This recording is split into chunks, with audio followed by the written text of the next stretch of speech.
Sachin DJ sound Harkama DJ master Sanjeev ji का mobile number है 99313016।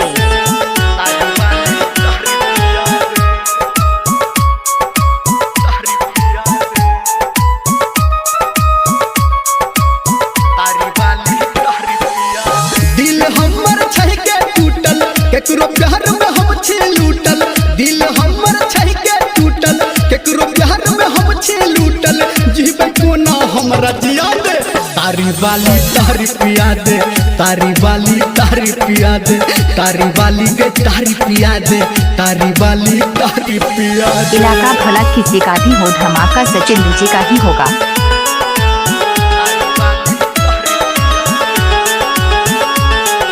इलाका भला किसी का भी हो, धमाका सचिन डीजे का ही होगा।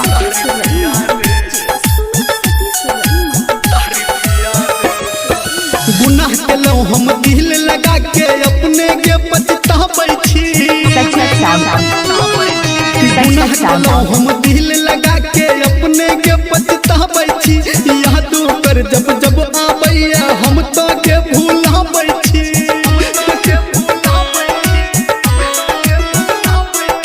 ऊपर वाला छै के रूसल, सबटा छै के ओकरे लिखल।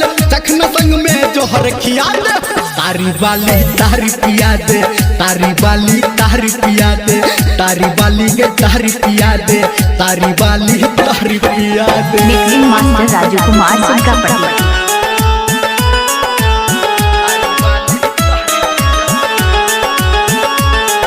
Mixing master Raju Kumar सुनकापट्टी।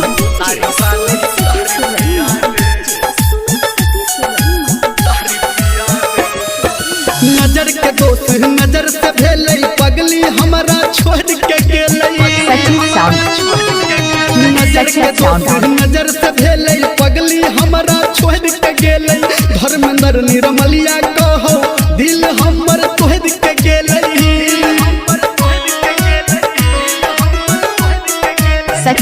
हमरा आँख से बहल बोले आई तू हमर कहल।